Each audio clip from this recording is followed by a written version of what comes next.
उसने एक मांगने वाले को झट से कुछ निकाल कर दे दिया। मैंने कहा कि भाई देखभाल कर देना चाहिए, ये फ्रॉड लोग होते हैं और आम इंसान के जज्बा नेकी को एक्सप्लॉइट करते हैं। फरमाने लगे आपने वजह फरमाया, मैं पहले ऐसा ही करता था, फिर एक वाक़ये ने मेरी दुनिया बदल कर रख दी।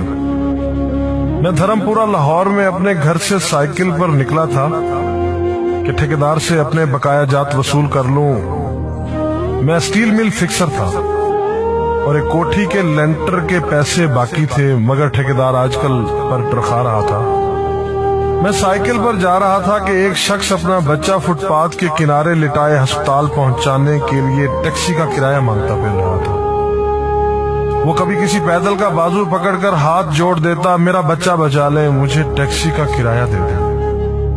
तो कभी मोटरसाइकिल वाले को हाथ देकर रोकता, कभी किसी कार वाले के पीछे भागता कि वो कार में उसके बच्चे को अस्पताल पहुंचा दे। कोई रुकता तो कोई ना रुकता, जो रुकता वो भी उसे घूर कर देखता और आप वाली सोच कर उसे डांटता, काम करके खाने की नसीहत करता और आगे निकल जाता। मैं जो साइकिल साइड पर रोके एक पांव जमीन पर टेके उसका तमाशा देख रहा था, अचानक उसकी नजर मुझ पर भी पड़ी। उसने मेरी साइकिल का हैंडल पकड़ लिया, भाईजान खुदा के लिए मेरे बच्चे की जिंदगी बचा लो, उसको सख्त बुखार है, आप नीचे उतरकर उसको देख तो लें, आपको यकीन आ जाएगा। आप देंगे तो शायद किसी और को भी एतबार आ जाए, मगर मैं भी आपकी तरह सोच रहा था। फिर जिस जारहाना अंदाज में उसने मेरी साइकिल का हैंडल पकड़ रखा था, लगता था कि इधर मैं साइकिल से उतरा और उधर वो साइकिल पकड़कर भाग जाएगा। मैंने भी उसे काम करके खाने की तलकीन की और पिछले जुमे में सुनी हुई हदीस उसको भी सुना दी। कमाकर खाने वाला अल्लाह का दोस्त होता है, और अपना हैंडल छुड़ाकर बुड़बड़ाता हुआ आगे चल पड़ा। हरामखोर हमें बेवकूफ समझते हैं। 2-3 घंटे के बाद जब मैं बकाया जात वसूल करके वापस आया तो वो अभी उसी जगह खड़ा मांग रहा था। बच्चे को अब वो सड़क के पास ले आया था और उसके चेहरे से कपड़ा भी उठा रखा था। वो धाड़े मार मार कर रो रहा था। अब वो बच्चे के कफन दफन के लिए मांग रहा था। मैंने साइकिल को रोककर पांव से नीचे टेका और मैयत के चेहरे की तरफ देखा। फूल की तरह मासूम बच्चा जिंदगी की बाजी हार गया था। मेरे रोंगटे खड़े हो गए।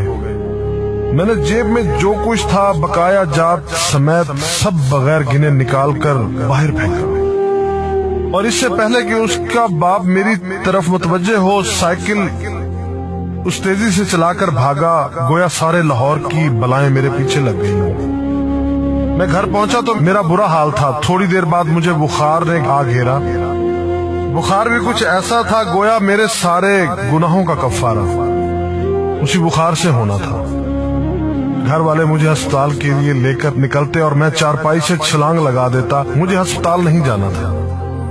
मैं उसी बच्चे की तरह एड़ियां रगड़ रगड़ कर मरना चाहता था। 2-3 दिन के बाद बुखार को तो आराम आ गया, मगर मैं जहनी मरीज बन गया। मुझे लगता गोया मेरा अपना अकलौता बेटा जो 3री क्लास में पढ़ता था वो उस बच्चे के कफारे में मर जाएगा। मैंने बच्चे का स्कूल जाना बंद कर दिया। बीवी के बार बार इसरार के बावजूद मैं बच्चे को स्कूल तो क्या दरवाजा खोलने भी नहीं जाने देता था। 40 दिन गुजर गए थे और बच्चे का नाम स्कूल से कट गया था। वाइफ ने अपने भाई से बात की जो दुबई की कंपनी में कैशियर था। उसने मुझे बाहर बुलाने के लिए पासपोर्ट बनाने को कहा, मगर एक तो मैं शनाख्ती कार्ड भी पैसों के साथ निकालकर बच्चे की मैयत पर फेंक आया था। दूसरा, मैं खुद भी बच्चे को अकेला छोड़कर बाहर नहीं जाना चाहता था। वो 40 दिन कयामत के 40 दिन थे। 40वें दिन 10 बजे के लगभग हमारे घर का दरवाजा बजा। दरवाजा मैंने खुद ही खोला और सामने उस बच्चे के बाप को देखकर मुझे चक्कर आ गया। मुझे लगा जैसे हम दोनों आमने सामने खड़े खला में चक्कर काट रहे हैं। दरमियान में बच्चे का चेहरा भी आ जाता। मेरी कैफियत से बेखबर उस बाप ने मुझे दबोच लिया और फूट फूट कर रोना शुरू कर दिया। وہ کچھ کہنے کی بجائے میری ٹھوڑی کو ہاتھ لگاتا اور اسے چوم لیتا، جبکہ میں پتھر کا بت بنے اس کی گرفت میں تھا کہ اچانک مجھے جھٹکا لگا اور میری چیخ کچھ اس طرح نکلی جیسے کسی کو پانی پیتے وقت اچھو لگ جاتا ہے اور پانی اس کے منہ اور ناک سے بہہ نکلتا ہے۔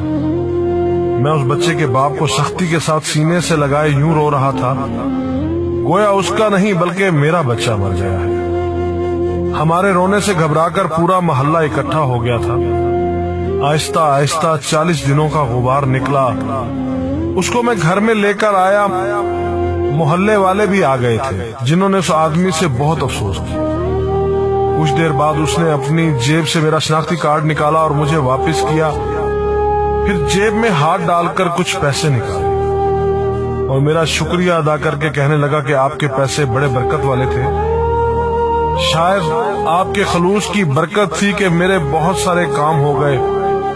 سارے اخراجات کے بعد کچھ پیسے بچ گئے تھے، ان میں کچھ پیسے میں نے ادھار لے کر ڈالے ہیں، یہ آپ قبول کر لیجئے، باقی میں بہت جلد آپ کو واپس کر دوں گا۔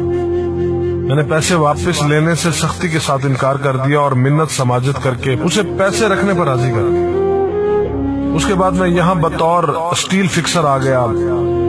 میں جی جان سے کام کرتا تھا، چند ماہ میں ترقی کر کے فورمین بن گیا۔ 3 سال بعد میں نے سالے کی مدد سے اپنی